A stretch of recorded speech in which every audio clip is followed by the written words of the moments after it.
Holy shit, what screen is this? This is so different. Oh wait, what am I doing? Alright, but that's pretty hype. A new screen. The purple stuff is cool.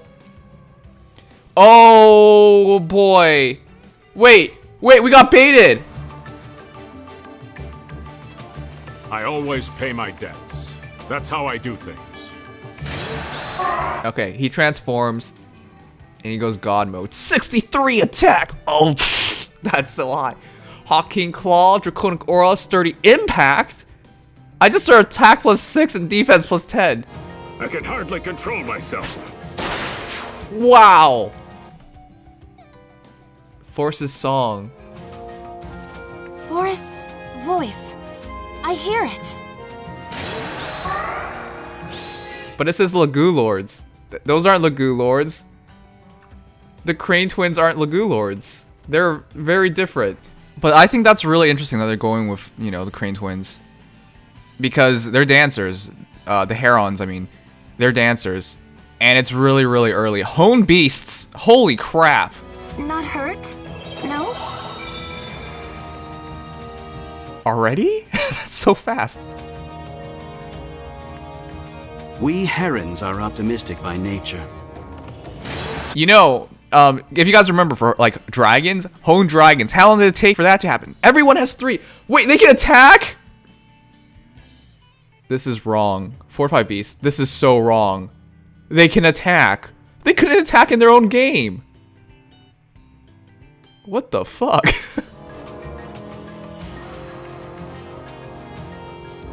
I am Nailah, Queen of Hatari. Alright, I'm just so baffled at this point. What is going on? Did you die just to resurrect yourself? Yes. Kappa. She has distant counter. What?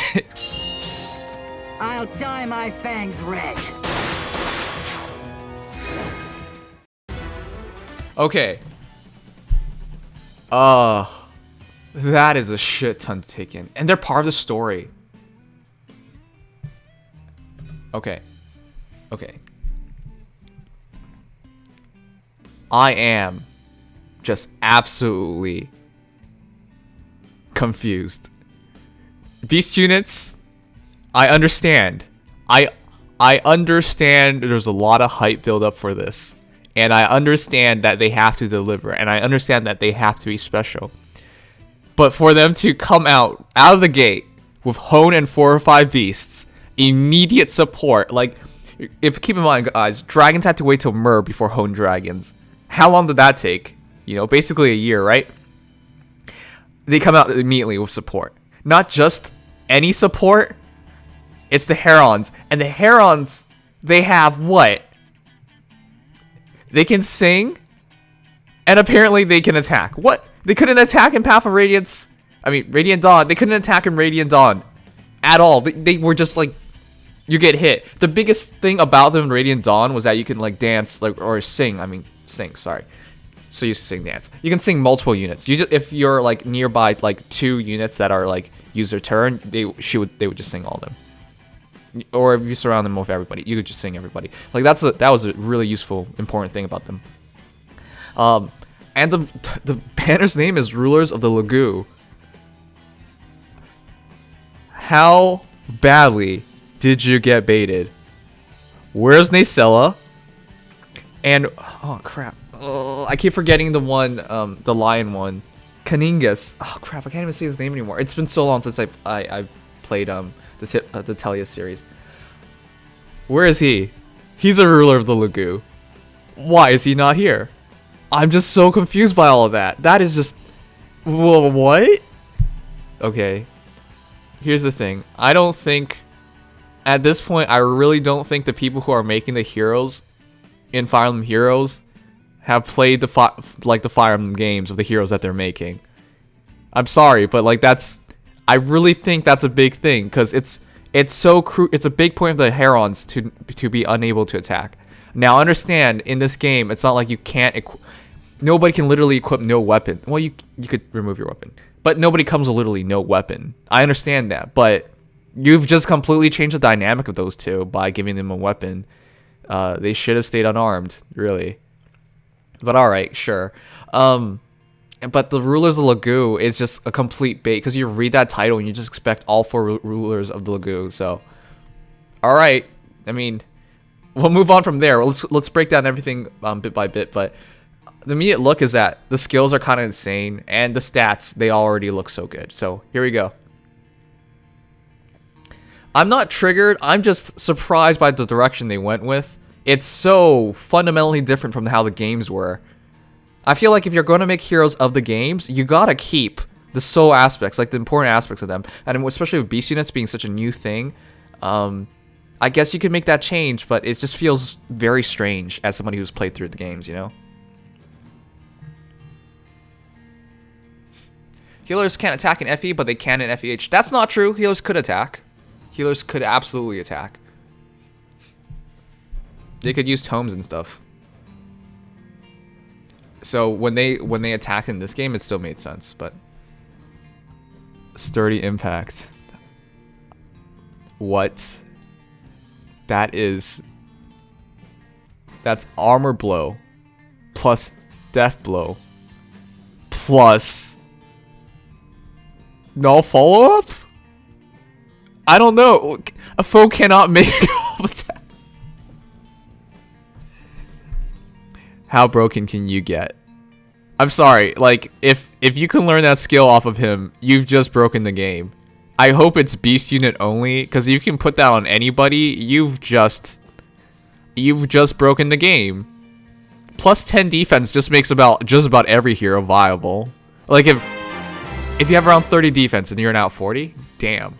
Thanks Chibi for the resub. 11 months, dude, one more from a year. It seems inheritable. Alright, that figures. So what do you guys think about that?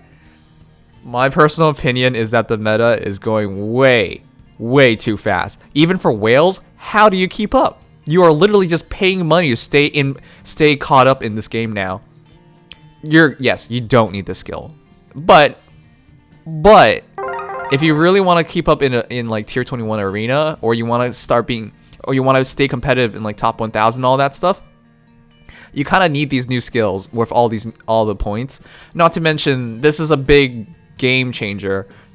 I know people are going to argue it's not, but 6 extra attack, 10 extra defense, and your opponent can't make a follow-up attack. That like basically decimates a lot of the armor heroes. I'm going to assume it doesn't work on Vengeful. I mean, it works on Vengeful fighters and stuff like that. Special skills that allow them to double. Like, it's going to stop all of that. And not to mention, he comes with chill attack, which just drops their attack even further. And Tibarn doesn't seem to have bad stats at all. We're going to actually go back in a moment to check it out, but he seems immaculate there. Even attack wave, that's nice to have. Not important, but nice to have. And finally, we're going to read Hawk King Claw, because this is what, you know, we really wanted to see. So, attack plus 3. We saw him have 64 attack, but he was kind of buffed up. So he's probably at 58. That's still incredible. If foe's HP goes 100%, and if units initiates combat, unit makes a guaranteed follow-up attack. Key phrasing here. If foe's HP is 100%. It's not if Tibarn is 100%. It's if your foe's at 100%. And you already have sturdy impact. Tune in next month. Swift impact. Plus 6 attack and plus 10 speed. No kappa. You know, plus 10 speed, I would argue, isn't that bad, because at a certain point, every extra speed point doesn't make a difference. But at plus 10 speed, virtually any hero using it should double, right? But, you know, for fast heroes or whatever, it's just wasted points. I'm going to argue, though, well, we'll see how that changes the game in the future. But for sturdy impact, I'm going to argue this is going to be more useful in the media, especially. Anyways, his ability to double and then to prevent his opponent from doubling, that's a game changer. He already has great stats, and he's now going to just smash through things. He might be slow, which is weird. For those who played Radiant Dawn, do you remember him being slow? Because I was pretty sure he's pretty quick. But that's the only balancing I see. Unless he's fast, naturally fast too, then that just, I guess it's kind of wasted points, but still, that's really incredible. Anyways, it's if foe's HP equals 100%, and if unit initiates combat. So this doesn't work when he's defending. So sturdy impact, Hawk King Claw don't work if he's defending. So he's not going to be a good defensive unit. that, I guess that is the balancing here. Not really balancing because he's a god attacking now, so. Anyways, at start of turn, if unit is adjacent to only beast units or dragon allies, or if unit beast or dragons. Ooh. Or if unit is not adjacent to any ally, unit can transform. That's so easy. That's so easy. That's the transformation. Wow. So for those who don't know, in Radiant Dawn, you don't just stay transformed the entire game, right? You whenever you attack and whenever you defend, you can be in your human form of Laguz, if that's the right way of saying it. And in that case, you wouldn't attack, or you would punch them. I forgot. I'm pretty sure you don't attack. It's been a long time. I played it in first year of uni, I think. Anyways, so that's big. That's a big change. I was wondering how they were gonna do the take care of the transformation system in this game, and apparently it's just being adjacent to beast or dragon or nobody. How easy is that? I thought the dynamic of this was going to be a lot more limiting, because I always figured, you know, beast units would have high stat points, like high defense, high attack, high speed, just low res. Like that's how I thought they would go, and I thought like they would transform every so many turns, or like they need a charge up, or like you can tell them to transform. But no, this is so easy. Just be next to a beast or dragon ally, and or not adjacent to any ally. That's so easy. All right. Moreover, if unit transforms, unit can move 1 extra space. That's so big. That extra movement changes so much in this game. They're basically like cav heroes, except with like full BST is what I'm looking at. If unit transforms, grants attack +2. Yeah, that's amazing. All right. That's such a power move. But real quick, let's see. All right, so they did indeed do that. You can see Tibarn right now. He's away from, you know, Asgard Trio, and then he can transform as a result. And then you see the boost up, and here's the stats. Normally we don't go back and check out the stats, but this is really big. 41 HP. That's respectable. 34 defense. That's very respectable. 31 speed. That is, in current meta, that's actually really good, because that prevents armors from like naturally doubling. That's nice. Res 18, yeah. So the low res was really accurate. And then 63 attack. He's probably, that 63 attack is probably from himself. So when he transforms, it went attack +2. So that's what I think happened, because he's not close to anyone else. Okay, so that makes sense. Or it's with well, actually no, it might be a natural +2 bump. But he does have you know, even attack wave, so it might be the even attack wave. So he might just have 57 attack, or 55 base, but it's probably 57. So that's, yeah, very attack heavy. Okay. Sorry, getting through Tibarn was gonna take a while because he's our first beast unit, and he's a complete god. Here's the thing: he has like 34 defense, right, or something around there. But when he attacks, he has like 40 something. That's huge.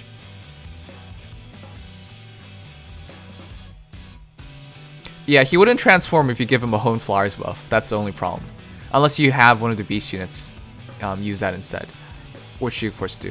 All right, see, this is the weird thing. One sec. We're gonna go back for a moment. Also, we're gonna go through this with everybody in a moment, just to get everyone's reactions. I just want to like, sorry, I just really want to break this down because this is so interesting. I'm like so confused by how they're handling this. 36 HP, 43 attack, 40 speed, 16 defense, 34 res. It's kind of expected that she wouldn't have good offensive stats. Makes perfect sense considering she literally could not attack in her own game. But 40 speed, 34 res. That's a pretty good combination with her 36 HP. So she's going to survive against dragons and mages, no problem. She's going to have some impact on the battle too, because she can just take a hit from dragons and counterattack. And yeah. Keep in mind, this also shows that this is basically cav dancers. Oh, that's so good. This is basically cav dancers. You know why this is so good? I'm gonna bet it's the same transformation properties as Tibarn. AKA you have to be alone or with beast or dragon allies. And that's so good. They even added dragon allies into that because Dragon Emblem is already so strong. Anyways, 3 spaced singing and you fly. Is this the ultimate singer? Well, it's not. I think Legendary Zero is, but you get the point. Like, that's such a big game changer for that meta. Refreshers like just got a huge boost. Anyways, Hair on Wing grants speed +3. Okay, explains her high speed. At start of turn, restores 7 HP to allies within 2 spaces of unit. So in other words, she can transform and heal. Great support already. At start of turn, if unit is adjacent to only beast or dragon allies, or if unit is not adjacent to any ally. Okay, same transformation properties. Understood. If unit transforms, unit can move 1 extra space, and if unit transforms, grants attack +2. So transformation gives you attack +2. That's huge. That's a stable thing on all the heroes then. Sorry, on all beast units. Sing, we already know what that does. Mirror Stance 2, that's nice. Getting attack res +4, so she's really good. Well, she's not really good at it, but she's a good option against anti dragons, high res, moderate attack, but pretty good speed. So she should naturally double. Fly formation, unit can move to a space adjacent to a flying ally within 2 spaces. That gives her a lot of flexibility. Holy crap, wait a second. If she already moves 3 spaces, and at the end of that, she can just teleport. Wait a second, no. Huh? Wait, fly formation might not be very useful. Unit can move to a space adjacent to a flying ally within 2 spaces. Yeah. Can't you just naturally... within 2 spaces. Can't you just naturally move to within 2 spaces? I guess this is more for if you don't transform. Because if you transform, flower formation, it really doesn't do anything, right? Yeah, it's useless. I was like, wait a second, that's so weird. But alright, cool. I guess she has a skill. I guess this... Keep in mind, you don't have to transform before you use Sing. That's how it worked in the games. You don't have to transform at all when you use Sing. Home Beasts, attack speed +6 to adjacent beast allies for 1 turn. I think that's big. Beast units are new to the game, so for them to already have a buff is huge. And you just saw Tibarn. Really high attack, moderate speed, but doesn't really matter because thanks to his skills, he always doubles and he prevents doubles. When attacking anyways. Offensive god. But you have Home Beast available to him already, and not just Home Beast. We're going to see in a moment, we're going to have 4 or 5 beasts, so... You already have like a really good fundamental core for any team. For any beast team. Probably the biggest thing about all this is that... Well, I think she's really good, by the way. I just still find this all really weird. Keep in mind, they are Colors heroes. Wow. I can't wait for them to ruin that. Colored beast units are probably going to be more of a thing. Yep. What am I saying? They already ruined it. In my honest opinion, I really think they should just have stayed colorless. Colorless is still the weakest color in the game, unless it comes to archers. But there's not that many great colors heroes. I mean, it would have been nice to get that boost. I still disagree with colorless daggers, colorless bows. I still think it should just been purely colorless. You kind of just like took away the only thing special about the class, and the only thing special about the class was that they had dagger heroes, staff heroes, and archers. And then you made them color too. So beast units, I think, should have stayed with that.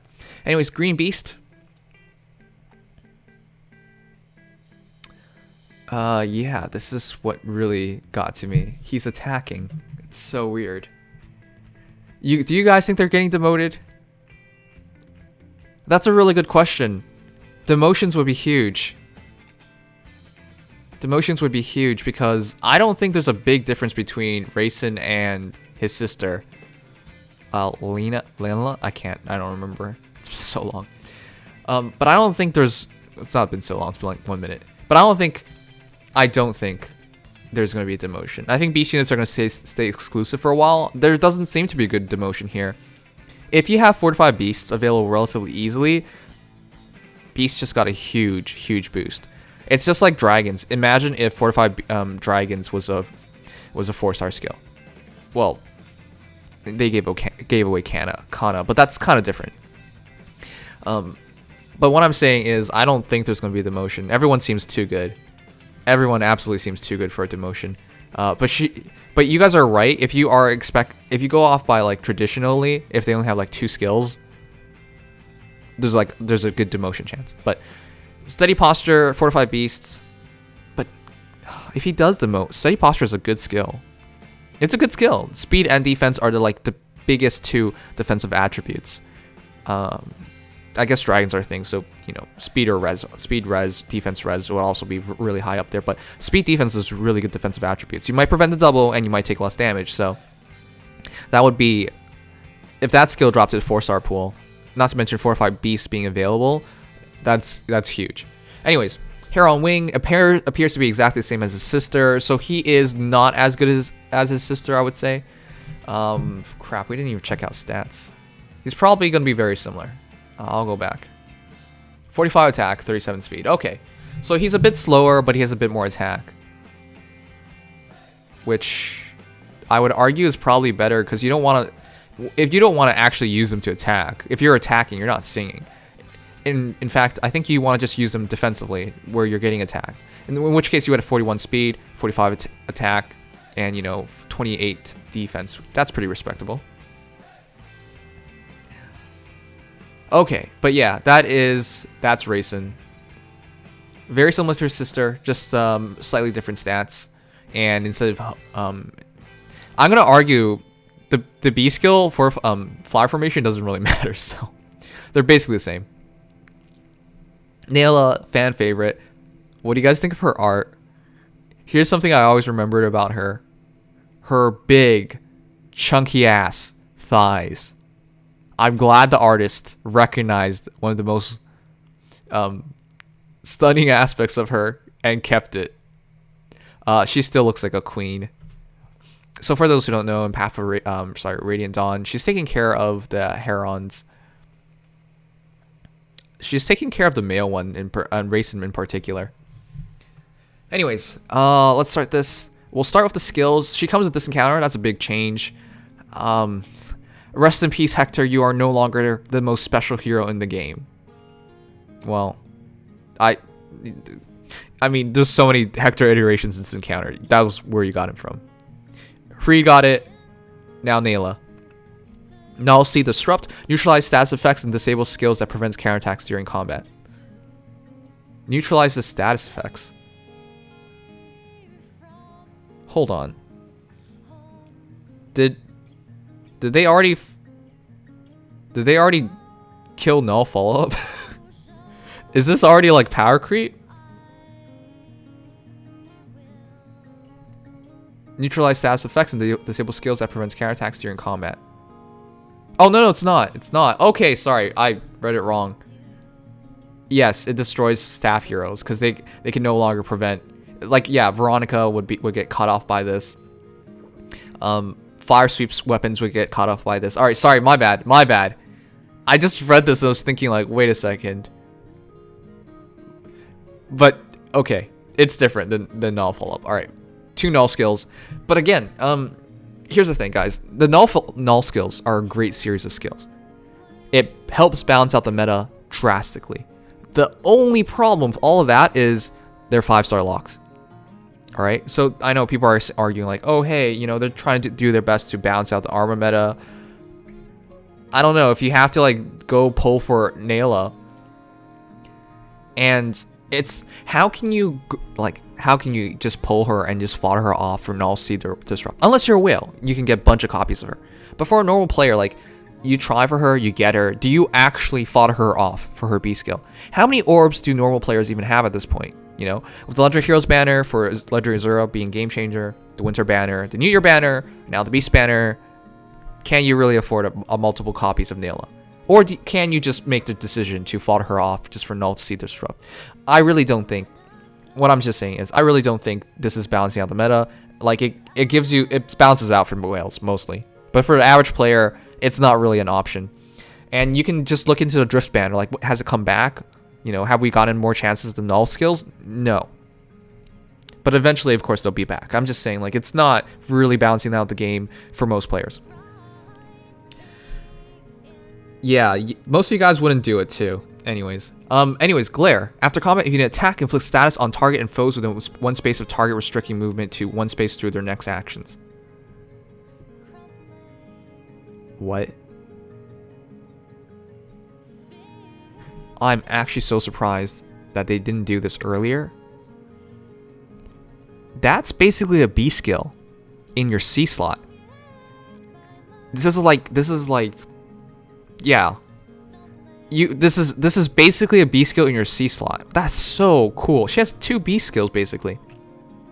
The after combat effects are always B skill effects. You know, it's like, say like seal attack after combat, you know, drop their attack by 5 or 6 or whatever, or defense or something. But that's basically a B skill.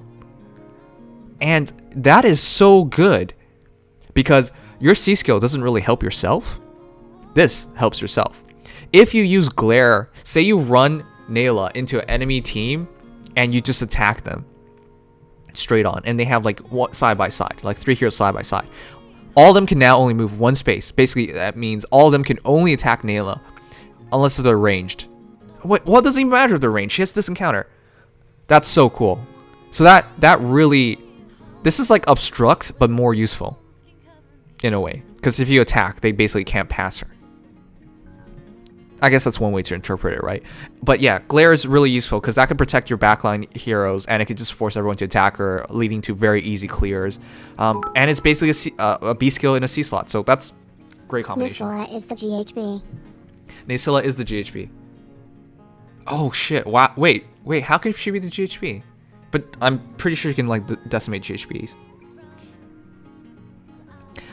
Anyways. That's so good. That's so useful. Anti-Gale Force, absolutely. If you Gale Force on Nailah, you're stuck on her. So, huge. Anyways, let's read off Wolf Queen Fang. Accelerate special trigger cooldown count -1. Oh boy. This meta is moving way too quickly. So let me get this straight. She starts off with basically a slaying weapon. Like, okay. During combat, boost units attack speed by 2. By number of allies within 2 spaces, x2. Wow. I mean, wow. Okay. Her stats are really good, already really good, and within 2 spaces, so she can still transform during this. That's huge. It's so easy to set up too. Then, at start of turn, if unit, that's 2 great abilities. Special cooldown trigger -1. And extra stats just by being near somebody. At start of turn, if unit is adjacent to only beast or dragon allies, yeah, this rest of it is same. If unit transform grants attack +2 and deals +10 damage. What's special?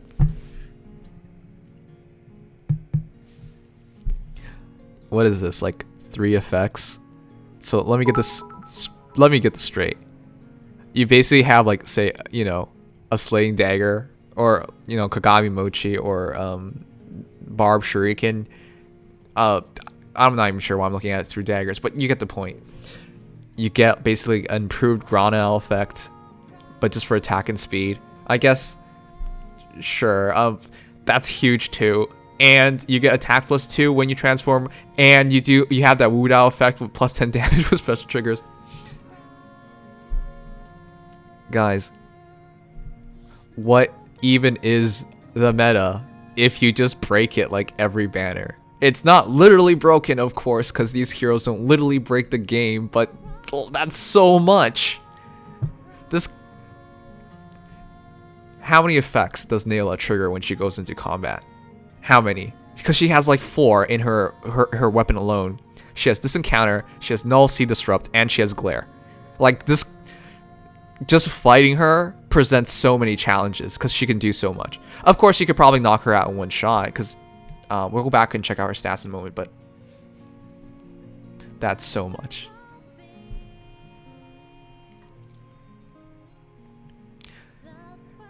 Okay, if you really think armors will always rule the meta, I think you have it completely wrong.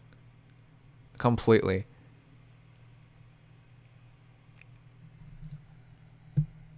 Here's the thing, if armors completely rule the meta, they didn't completely rule the meta in year 1. They completely ruled the meta in year 2, ever since the Winter Banner. If you actually believe in the next 3-4 years, it's still going to be purely armor, you got something coming. They can't do that, for one. If they do that, everyone's going to quit. No one's going to play this game. This is, for me, a signaling that they're going to try and push the meta to the beast units. And it's not like year 2 was just purely armor. Dragon heroes were making a huge resurgence, partially on the fact that they were also armored as well. But I don't think the game is going to stay like completely armored well into the future. They have to have a shift, and let me put it this way. If the meta shifts over to beast units, how much more money can they make? Tons. That's the easy answer. If everyone has to make plus 10 beast units, and if they make such a great case of beast units, which they are in this banner, they can sell like what? To whales, 40 more beast units, 30 more beast units. Like, you get the point. It's a huge game changer. And it would make every sense for them to shift towards beast units at this point. They held off of beast units for a reason. It's been nearly 2 years. It's been like, what, 18 months? 20 months? Like, they did this on purpose. They held off so they can have people like develop an entire team, and then they're gonna like slowly just push past that. That's what I think. That's what I see. But if you think armored units will be the top of the meta 3-4 years down the line, or in other words, you said always, so like 10 years down the line, if this game even lasts that long, I don't think so. That doesn't make any sense. It just makes so much more. It's just so much smarter for them to start pushing towards beasts. Anyways, real quick, going back for Nailah, and then we'll break it down again. Nim's the marketing god. I mean, that just makes so much sense. But that's what I see. That's what I see. Alright, they didn't show our stats. That's unfortunate. Alright, but that's the beast units, guys. Let me know what you guys think. How many of you guys are pulling? I will not be pulling. I don't want to skew the results, but I won't be pulling, mostly because I'm broke. I don't regret it. I don't regret summoning on Legendary Banner. I don't regret summoning on the Winter Banner. I don't regret summoning on the New Year Banner. This does change the game, but again, keep in mind, if you really want to use these guys in Arena, you gotta get like 10 copies of them, and that's not even reasonable, possible for me. We get armored beast units dark mode. Frenzy. That's the end game, guys. That is the end game.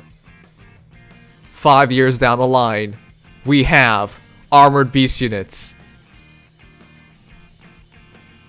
That's what's happening. Okay, but anyways, you guys said Hell's in the trailer? Oh, she is. I hope to God they have an explanation for this.